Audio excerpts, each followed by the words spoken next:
Hi, and now officially welcome to this event, The Many Ways of Peace and Antimilitarism. Today is the International Day of Peace, and you are at the right place. You're at an event where we talk about peace and where we talk about antimilitarism. This event is organized by Service Civil International, SCI. We are a peace organization and also an international voluntary service organization. We exist because of anti-militarism, and we exist because we don't like military service so much. That's how SCI started in 1920. And in this event, you will hear different people speak about how they interpret and how they do anti-militarism in their work, surrounding volunteering, surrounding peace education. We will have three spots today. I will introduce them in a bit. To begin with, I want to share some words about anti-militarism and maybe why we organized this event. So this year we had a big focus on SCI on anti-militarism. We have a project funded by the EYF and by the European Union that's called No War Anywhere. And Nowhere Anywhere is also one of the parts of this program today, so we will introduce the project more to you. And we thought we want to focus in 2023 a lot on anti-militarism because we saw that the world was still and even more affected and fragmented by war and violence. And we thought that, okay, when there's so much war and military aggression and military conflict going on, and when our governments are investing more and more money into military security, into military spending, where there's a rise in militarism in the world, we need to show that we need to reflect about this, and we need to talk about this, and we need to stand up against this. So basically, we had a year of asking ourselves, what can we actually do to resist militarism? What can we do to resist military aggression, military occupation? What can we do to resist militarism as a tool in general? And what could be anti-militarist ways to act now in 2023 and in the future? And basically for us, anti-militarism means to refuse military violence and to refuse to accept military violence as a standard of how we deal with conflict, most of all to military aggression, but also the structures that uphold it. For example, the military-industrial complex, which means companies have a vested interest in militarism as well. Yeah, and we think that a call for peace and anti-militarism is more necessary than ever, and we really need to talk about this, how this can also link to our regular peace education. Peace education has many facets, and so does anti-militarism. We call this event the many ways of peace and anti-militarism because we think there's not just one anti-militarism. Anti-militarism really depends on the context. It really depends on the place, the time, also the people, the culture, all of these things.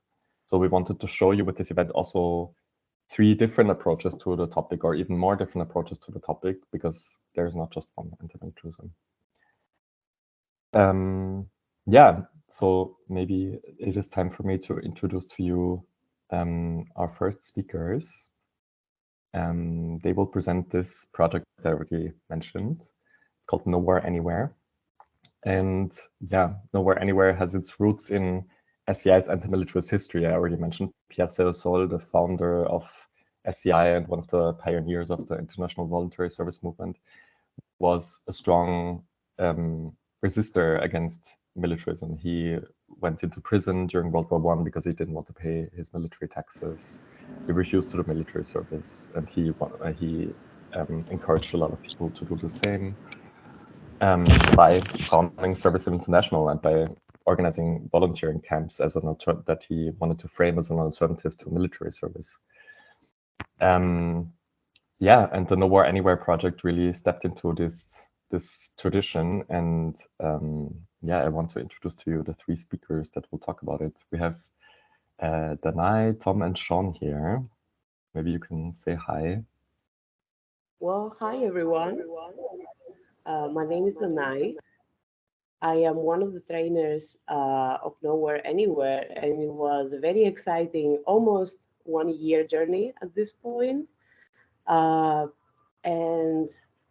I wanted to also pass the talking stick to participants who I see here as speakers, and I was very happy when I saw this is happening. So first, maybe Sean, I'll give it to you. Yeah, hi, my name is Sean. I have been working for the past year with VSI, which is the Irish branch of SCI. So I was a participant, luckily, in both of the seminars in Rome and Austria, Utopias Against War, and then Strategies Against War. And then I was enacting my campaign locally in Ireland as well. And Tom? Hi, I'm Tom. I'm a university student. I was also a participant like Sean in Vienna. Sadly, I missed the first one in Rome, but in Vienna, we had a really good time and learned a lot. And thanks to that, I am now opening a local branch of with an Italian NGO here in Nottingham. Okay, so just for your info, these three are not the only speakers. Afterwards, we will hear 2 more speakers who will talk about their cases from Ukraine and Palestine. But maybe first, Danai. So Nowhere Anywhere, what was this project about? Can you tell us a bit? Yeah, sure. So Nowhere Anywhere kind of got birthed by the idea that there's so much conflict around the world. There are dozens of conflicts happening right in this moment. So what is happening? What are we doing? How can we come together from all different parts of the world to discuss and actually do something about it? So we created this project.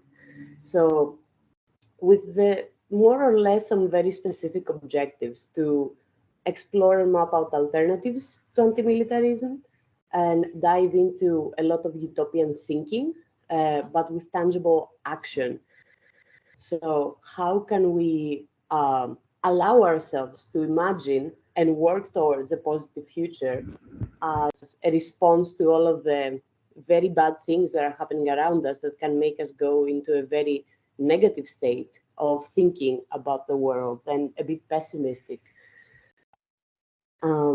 But also, how can we expand what we are doing throughout many peace organizations within and outside SCI to kind of organize this as a collective movement instead of like, something within SCI or within some branches of SCI, and make it coherent like action plan that involves young people, because we have noticed, especially me and Thomas, who were the trainers in this project, that the anti-militarist movement is kind of lacking sometimes this young element. For some reason, anti-militarism is not the most popular topic for activism for young people, and we're like, this is serious, and it's connected with all of the things that we are active in, other things like climate change, refugee crisis, so many things happening. So let's bring all of these together and people from all around the world with this. And for this, you can imagine that it cannot happen on like a single event. So we had a very coherent plan. We started off working in January of 2023 and organized the first seminar, which was Utopias Against War. It happened in Rome. And then we organized Strategies Against War, which was a training on how you can do advocacy and campaigning, basically, for anti-militarism. Now we are around the local action phase, which is where participants of these 2 mini mobilities get to make their own peace campaigns, having passed through training and working with their ideas, and of course in constant support also with us to make this happen. And we are also having a virtual exchange this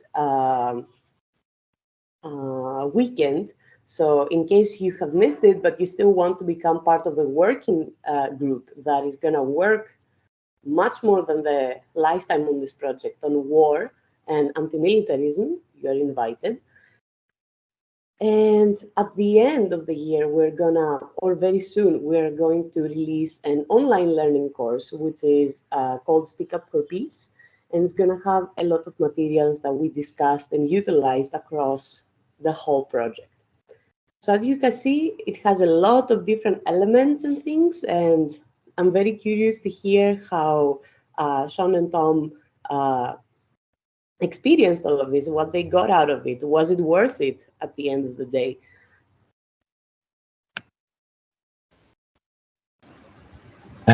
Tom, do you want to start telling us a bit about your experience? Yeah, sure.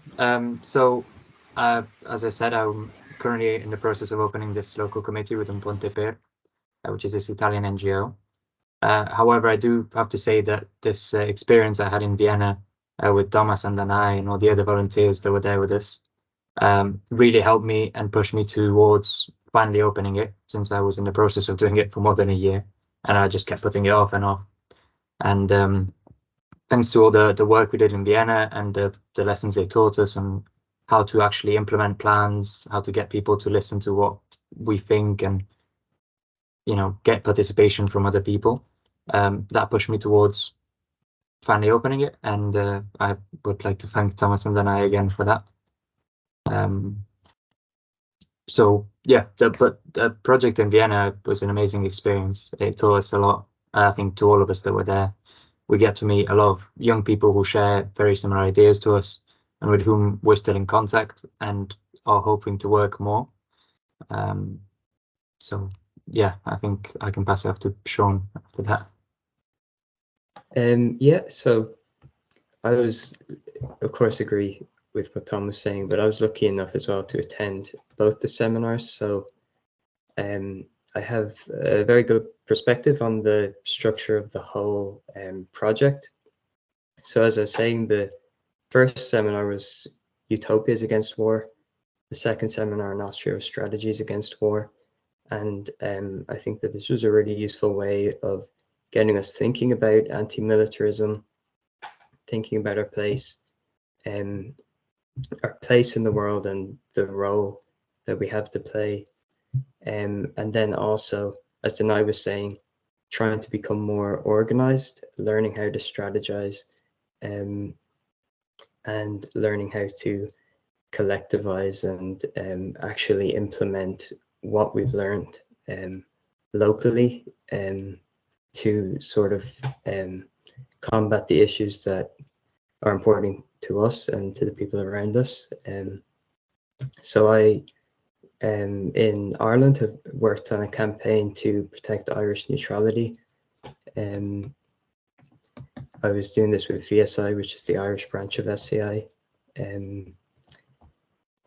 My campaign had two parts. I did a social media campaign and then a workshop, and I was exploring some of the controversy that was recently happening in Irish media around neutrality. There was a government discussion about whether Ireland should be neutral, especially in response to a lot of the wars that are happening currently.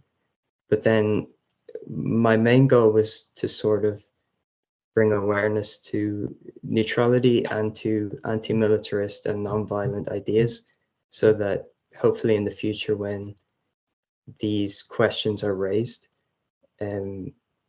people might be more prepared to think critically about the militarist ideology that I was seeing sort of seeping into the Irish media and into the Irish government. And like you did a social media campaign now, like what did you have any feedback? Like did you have discussions with people around you like after this campaign? Yeah, so with the campaign, we did through the VSI social media. So I was working with the VSI office team, and so I was getting feedback on it as I was working on it.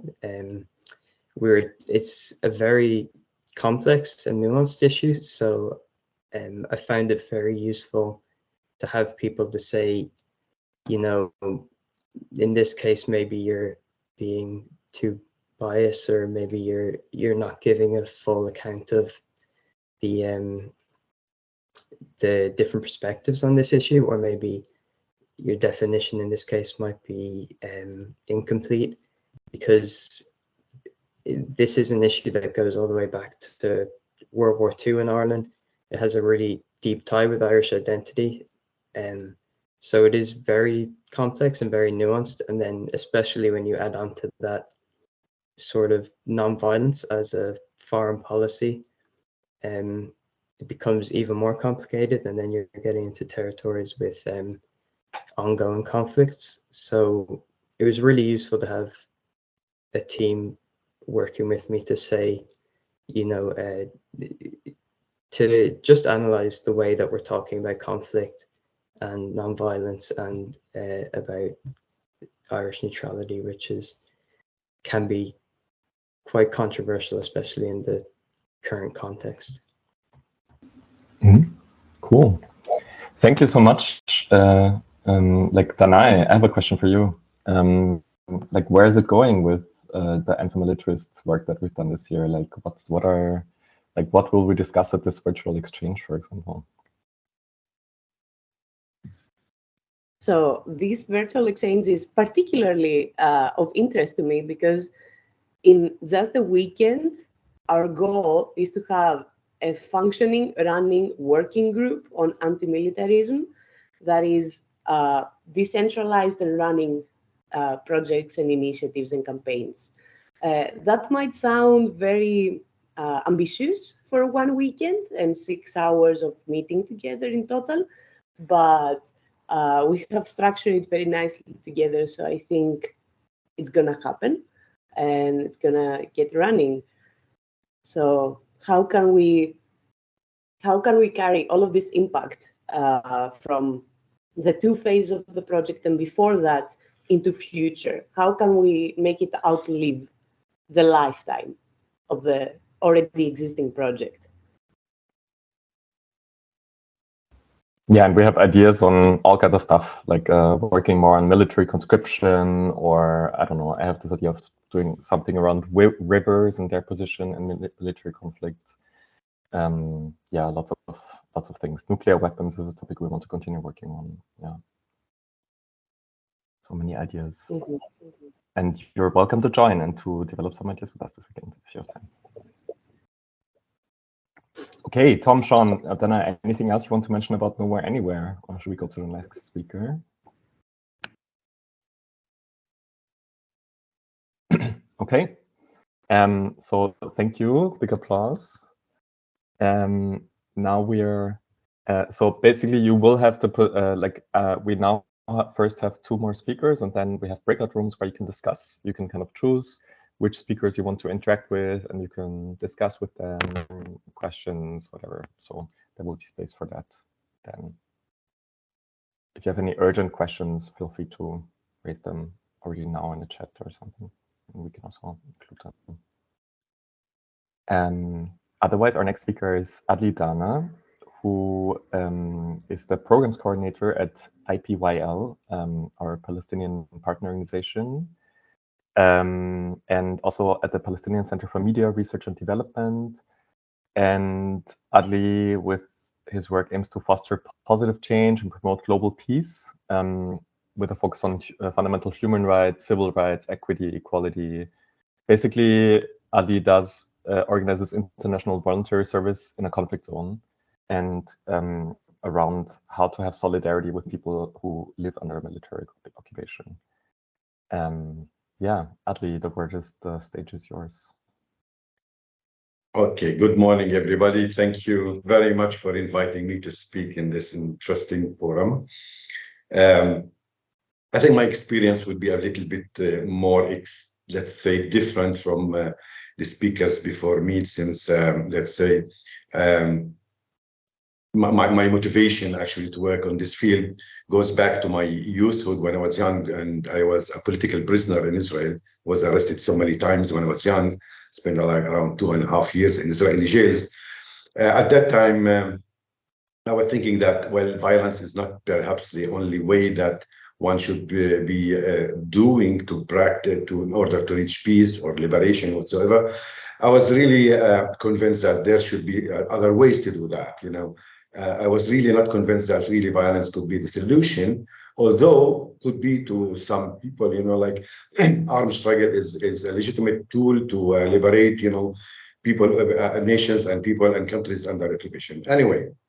So I was not really convinced that this is the only way to do it. This is my, back in the 90s, together with the friends of mine and comrades who were with me in jail and who were not convinced that violence is the solution, that we should look for other ways and tools in order to work on, let's say, on the welfare of our nation, and in order to also revive the self-esteem and the hope in the hearts and the minds of the Palestinian people, mainly the young people who were the victims all the time by the Israeli occupation measures and attacks. Now, that was the motivation in the beginning, and I always believed that we could employ other skills or other tools to do that. And this is when I started to learn about the IVS. I was invited at that time with Youth Action for Peace. It's gone right now, and with SCI at that time, to take part in some voluntary work camps in Europe.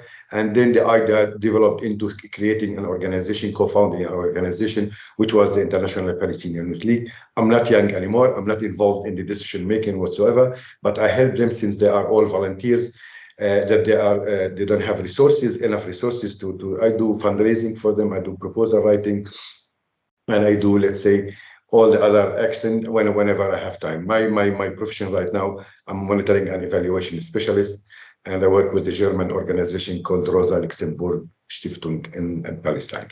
Anyway, back to the subject.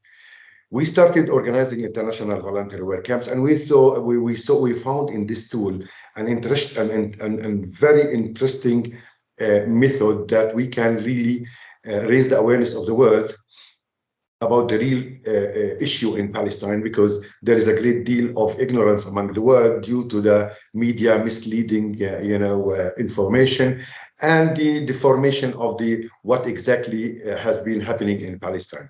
So we thought that we can really create messengers to the world, young advocates to advocate the Palestinian question around the world, and to basically tell the Palestinian narration or the Palestinian side of the story, especially that with the shrinking spaces for the Palestinian nation to speak out in different platforms and different tabloids and different media agencies.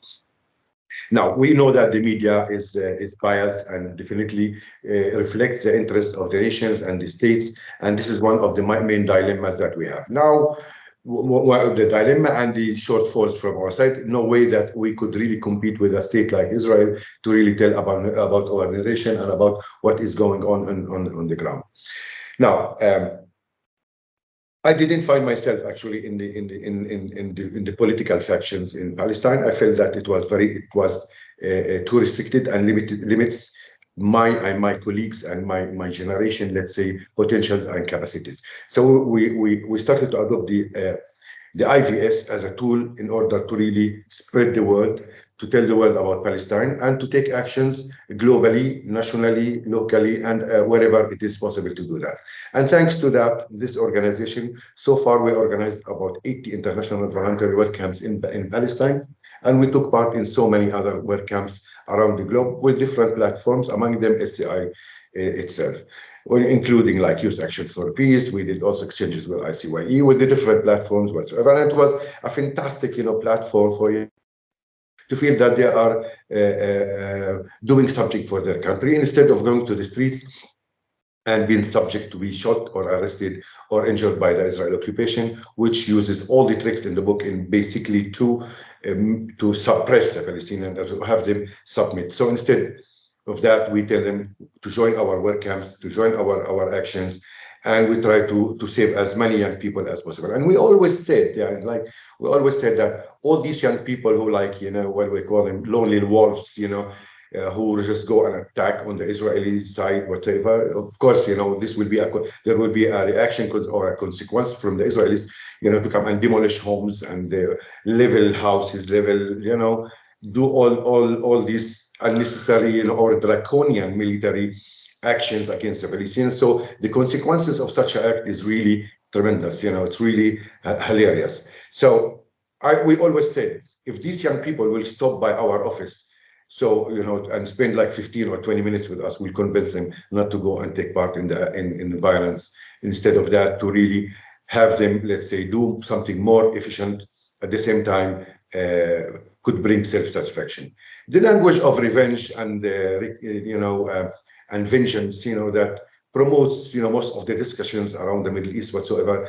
It is a result of the continuous oppression and Israeli military measures against the Palestinians, and against even people who are expressing solidarity with the Palestinian people. Now, all these measures, we know for sure that in order to suppress and to make the Palestinians unable really to breathe and to reach their aspired free state. To me, I believe everyone on earth, when talking about International Peace Day, I think every one of us has his own fight, whether individuals, whether communities, whether societies, whether collective and individual fights that we have and struggles for better life and so on. So no matter who you are, no matter where you are, no matter how stable the economy or the social life in your country, still peace is needed, And I think this peace is a state of mind. It's a state of being in harmony with the world. To me, I think peace is to live in dignity and to practice my rights as an individual and collectively with my nation. Okay, and in a world that has, in a harmonical world. Maybe this sounds very utopic, utopian, a dream whatsoever. But I think who said that dreams are forbidden or not allowed?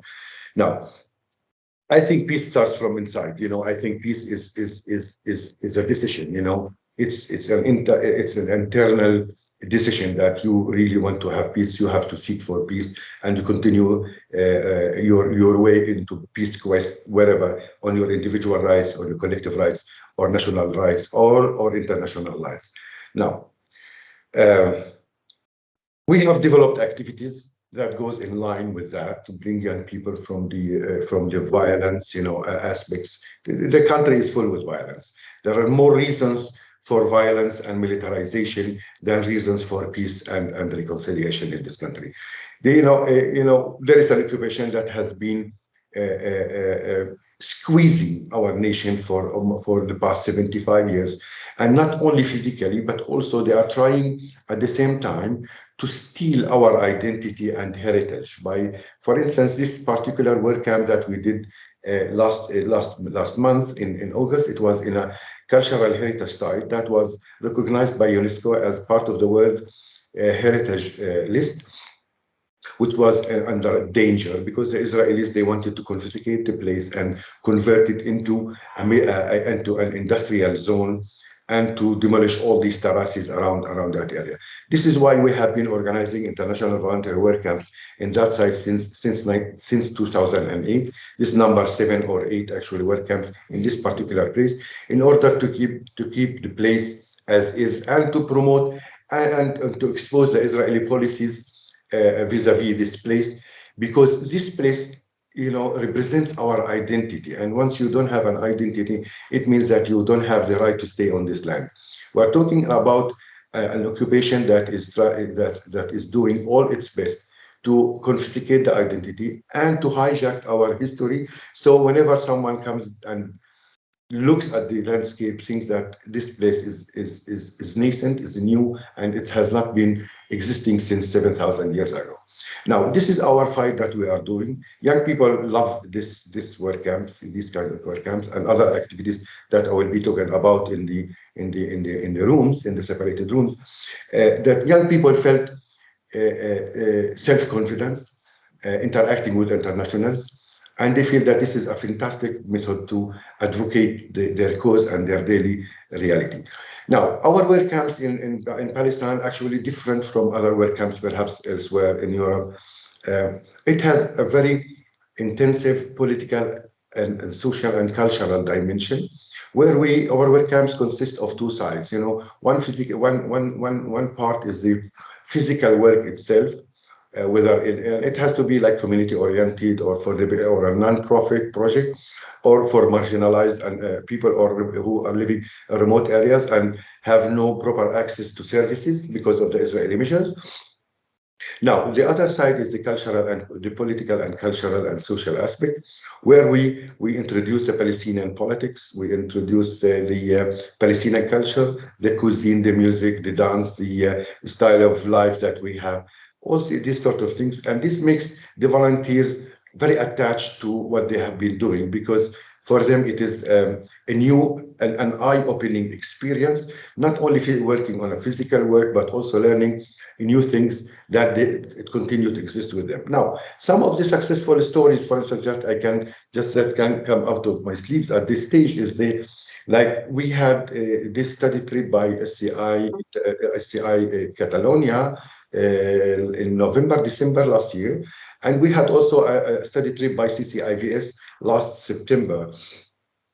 Now, after that, with the CCIVS study trip, the participants in the study trip, of course, they visited some sites and some places where we do work camps, and they wanted to do something for Palestine. So on the International Solidarity Day with the Palestinian people that comes on the 29th of November every year, they proposed to do a petition and a letter highlighting what the Palestinian people have been living under, and they submitted it actually to the General Assembly of the Alliance at that time, so they could also promote it through the different networks. Now, SCI Catalonia, when they came to the study trip, and after their return, there was this argument, the debate in Barcelona about the twinning between Barcelona municipality and Tel Aviv municipality. So they wrote petition and they joined the protests whatsoever, against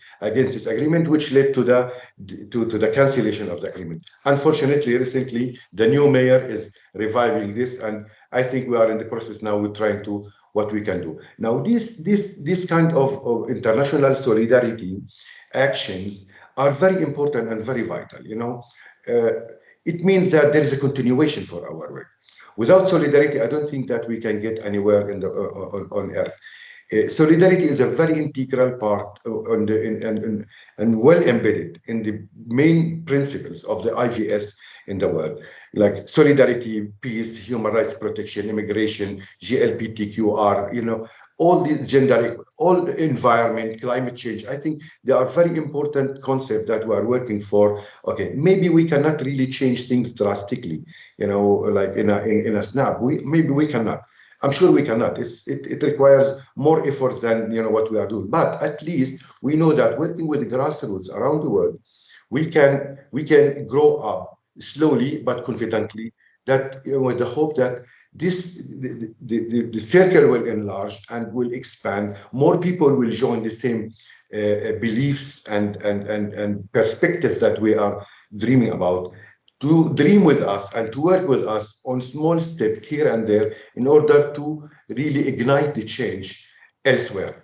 Like if I hear right now about the problem about the war in Ukraine, definitely I express my solidarity by default with the Ukrainian people and completely against the aggression of the Russian troops into Ukraine. This kind of global solidarity is very important. Otherwise, I believe if imagine the life without peace, and if violence was the solution for all the conflicts, I think we'll end up living in a jungle. Without this global solidarity, which I consider as a social contract, as a global social contract between all the different actors, between all the different species, whatever species in the world, create whatever humans, regardless of what they are. I think without this global social contract, I think the world will be a very ugly place to live in. we seek collectively and individually through these platforms. We seek to reach harmony with the world, fight all the negative things, build on the positive things, learn from each other, respect each other, where we can also try to build a world that is more livable and more appropriate to live in and more peaceful for all of us. This is my presentation. I have three axes that I will be talking about in the session, in the other sessions. The first axis will be talking about security and military challenges facing the Palestinians and civil society organizations. The second one is why solidarity with the oppressed people is an important element in IVS, and what IVS movement can do, models and actions. This will be like the things that I will be discussing in the small rooms, which I hope that you will join. And if you want to learn more about Palestine and learn how we really convert sometimes bad things into a successful things, please join me in my room. Thank you very much for your time. Thank you. Thank you so much, Adli, for your presentation and your motivated input. I see, Lasanta, you have a question. Maybe we quickly have one question before we move on to the next speaker. Yes, my question is regarding general practice. For example, in Christian practice, they say that Israel is consists of God's chosen people, that according to the Bible, and also the Old Testament or the Torah. And those who practice Christianity always pledge their loyalty to Israel, and they pray for Israel as a kind of ritual. How do you counter this sort of practice if that is a nonviolent way of countering the aggression that Israel inflicts on the Palestinian people? Is that something that can be modified perhaps in the ritualistic practice of Christianity? That's my question. Well, I want to be frank with you. I'm not a religious person. On the contrary, I don't believe. I'm not a believer. I'm sorry for that. And I really sometimes feel that religions are really complicating things. This is my point of view. You don't have to take it. I don't believe in religions, and I don't believe they are really necessary at this time of our lives. I'm sorry. This is my perspective. You don't have to accept it. And this, I think, religion complicates things. And when you have like really, I feel that these people, especially the Anglican, the new Anglican Church in the United States, they call themselves Zionists, Christians for Zionism. They are very pro-Israelis, very pro-Jewish, because they believe in a very strange, twisted, hard to believe story that all the Jews should be coming to Palestine, and they have to facilitate this so we can provide them with all the support, so all the Jews will come to Palestine because there will be a Armageddon and Jesus the Christ will go down and will finish the life. This lieutenant, for me, a story that is built out of illusion. I think this also contributes, and this actually shows how dominant the Israeli media is outside and how much they can really play with the mind of the people over there. It's very strange logic. Can you imagine, like, for instance, imagine a Muslim says that we want to go back to Andalusia because we have been living there for so many years, and because the God told us this land has been conquered by the Muslims, so Muslims have the right to reclaim it whatsoever.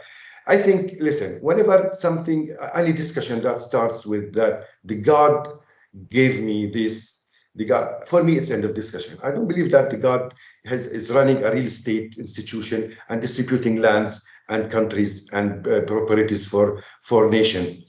This is just an excuse to use to capture and to really dominate another land.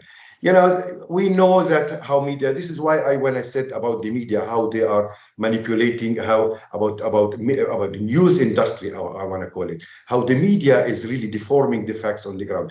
We, the Palestinians, for instance, we have been existing here since 11,000 years. You know, we have ruins in Jericho, the city of Jericho, that goes back to 11,000 years ago. So whenever someone says that it's a land with no people for without a land, you know, I think this is the largest lie in history. Now, to build a story around this fabricated, you know, statement that land with no people for people without land, of course you have to put some lies.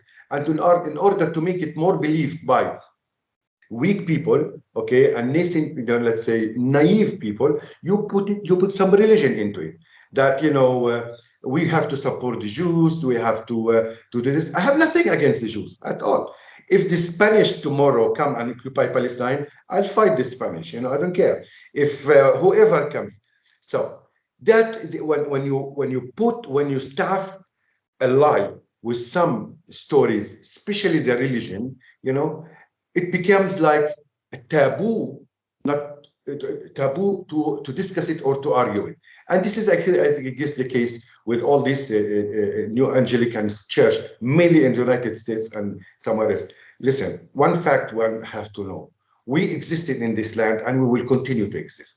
We will not be refugees anymore. We will not leave this country. We'll not make it easy for them that we leave this country.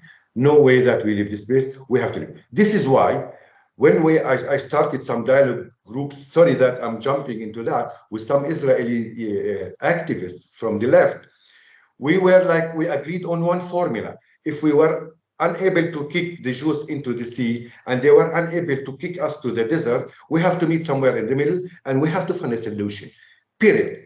All the school mentality people have to not interfere in what the new generation is wanting and what kind of life they want. I feel more close with the Israelis when we travel to take part in some trainings or meetings in the world than, I don't know, people from other nations.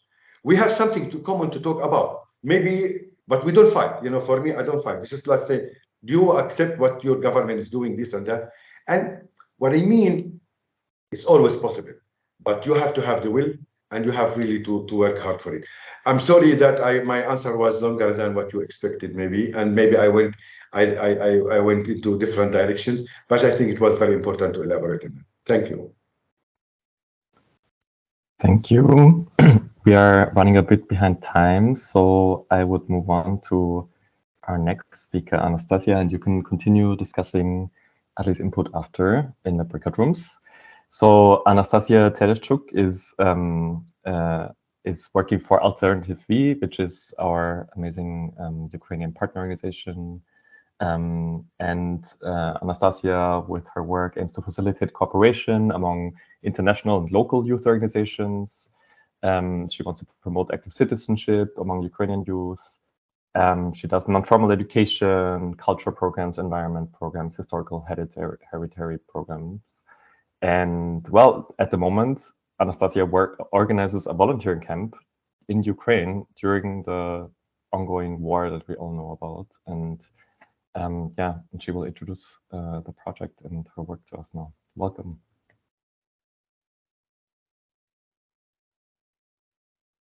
Thank you, Thomas, for presenting me. Thank you for inviting me to this event. It is a bit challenging to talk on this topic because, as you know, in which condition now Ukraine is living.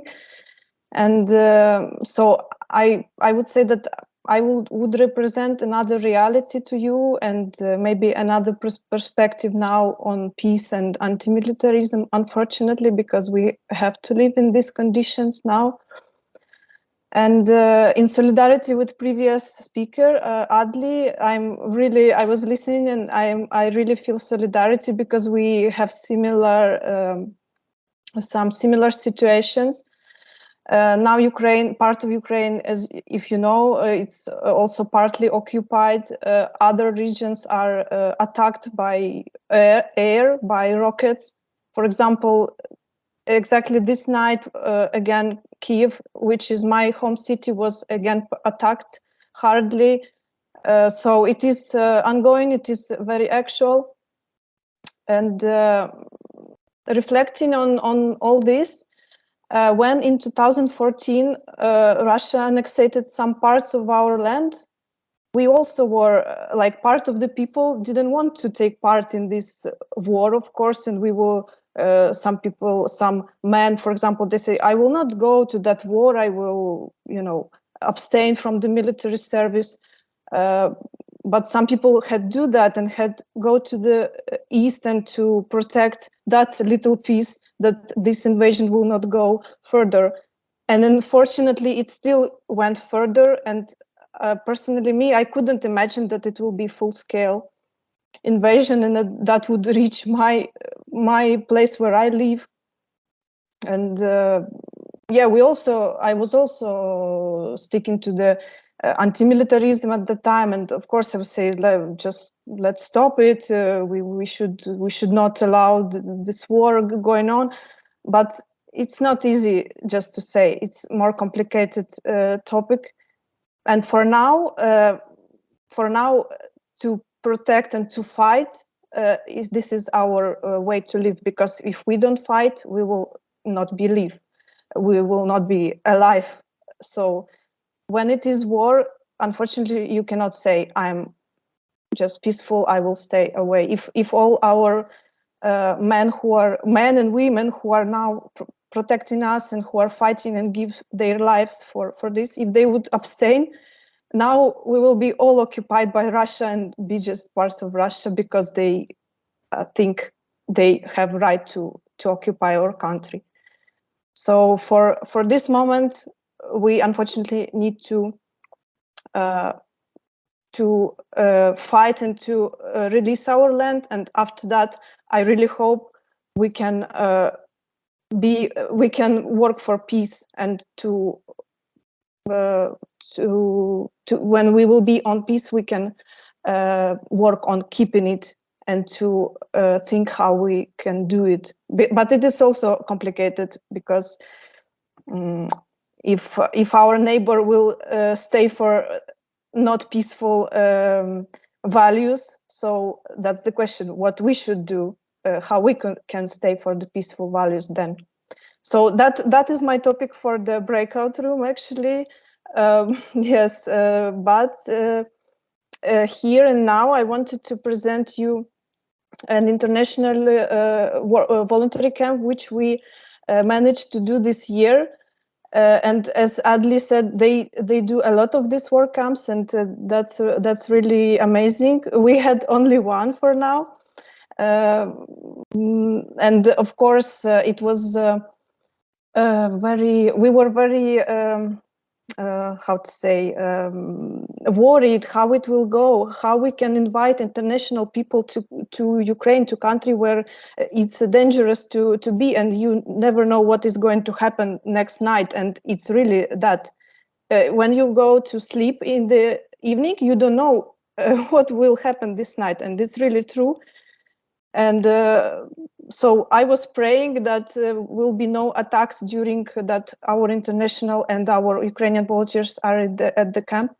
And good that everything was calm, and only once was an attack. So they didn't face hard attacks during this work camp time. So everything was very good and successful. And I wanted to show you a little presentation that I prepared to show you how it was and how our camp looked like. So I'm sharing the screen now. Yes, so this is a logo of organization which I represent. It's Alternative V. We are located in Kiev. And our organization exists since 1992. We do different projects for young people, as Thomas presented. Yes, our main aim is to give possibilities to young people to develop themselves through different international projects. We invite volunteers to Ukraine to volunteer, and also we send volunteers to other countries to get this experience, international experience. So this is in 2 words, to be short. We are members of different networks like CCIVS, Alliance of European Voluntary Service Organizations, National Youth Council of Ukraine, and we are partner for Sever Silver's SCI. Yes, this is to be short. And in partnership with some organizations from Alliance, we established this work camp. We decided to do it in the village in Kiev region, which is like it is relatively safe to do it. And also that village, which was very damaged at the first phase of the Russian invasion, it was during February and March. This little village was, let's say, a center of the fight. So through this area of this village, Russian troops were trying to get to Kiev. So this village was damaging a lot from air, from land, and almost approximately 70% of the houses were destroyed. So that's why we decided to make a work camp there. This is a map with the yellow color. I indicated where is Kiev and where is this village. You can see it on the north of Kiev. On the west from the village, there was already occupation of Russians. So and this village was a place like a battlefield. And hopefully it was liberated, and I don't know how, but 80, as our official sources say, 80 soldiers from Ukrainian side were fighting 500 of Russian side soldiers. So the forces were not equal, but they managed to liberate this place. This how this village looked like in 2022. This already how it looked this summer. Many houses people started to rebuild, like local people, grandmas who survived this. They are trying to rebuild their houses and to continue to live there. Now people are living in modular houses, or some pieces of the houses that are left from this. So that's why we invited volunteers to this village to help whatever they can with their unprofessional way, but still. So here was here were maps of the countries who are involved in this camp, but now you can see just abbreviation. So we had a group of 13 volunteers. 2 of them are camp leaders, so 11 volunteers, which are from Belgium, USA, France, Germany, Czech Republic, and Ukrainians. And they together worked in this village. These are our camp leaders. This is Valery, director of our organization, and Olga, our active volunteer. They were camp leaders. Volunteers did different jobs, like to help local people in their yards, to restore their yards, to rebuild their houses, whatever they can, to repair, for example, children's playground or road or little bridges. So this little work that they could do. Also, a big good part of this project was that volunteers could really interact with local people and to speak with them, to share, that local people could share their experience, what they lived through, and that they could feel that they are not abandoned, that life will come back to their village. They are really saying this, that these young people who came to their houses, they give them hope that everything will be fine and will be rebuilt. And yeah, they got this help from young people. Also, yeah, of course, we include, as in all work camps, it is included a cultural program. So volunteers visited different meetings, dance workshop, for example, national cuisine workshop like vareniki workshop, different excursion in Kiev, meetings with the other local volunteers who are doing rebuilding Ukrainian villages. So they had like many meetings, many experience sharings, and yes, this cultural context also took place. Yes, this is a photo all together, all our volunteers and some representatives from the village and a mayor. Yes, so I think this is more or less all. If you have questions, please let me know. Amazing. Thank you so much for presenting, Anastasia. All right.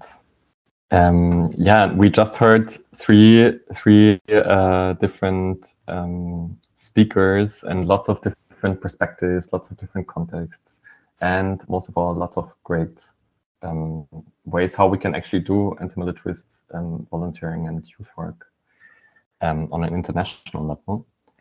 I want to maybe wrap up this event. So today is the International Day of Peace. And we heard peace means a lot of things, like in positive peace, like peace can mean environmental justice, gender equality, all of these things. But peace also means anti-militarism, and peace also means standing up against military violence. And peace means standing in solidarity with people who are affected by military violence. And peace means not just peace building, but peace also means anti-militarism. Yeah, I invite you to stand up for peace yourself and to create some anti-militarist actions and campaigns. And otherwise, I think this is the end of the event. So thank you so much for joining and for being part of this. Let's have more of these. That was really interesting. Thank you. Thank you for giving us this opportunity. And looking forward to hearing from you, all of you. I can send you my email, so whenever you want to communicate with me in Palestine or you need any question, please feel free to call or contact me. I'll just send my email right now on the group. So please feel free to contact me anytime. Okay. Okay. I would like to thank again all the speakers. Some of the discussions are not easy, and some are very personal. And so I'm very, very grateful that you could come and put yourself on the line, let's say, to speak about this. And also many thanks to Thomas for facilitating. Thank you. Lovely day to all of you. Cheers. Thank you so very much. Thank you. Bye. Bye. Thank you. All the best to people who are facing this. Goodbye.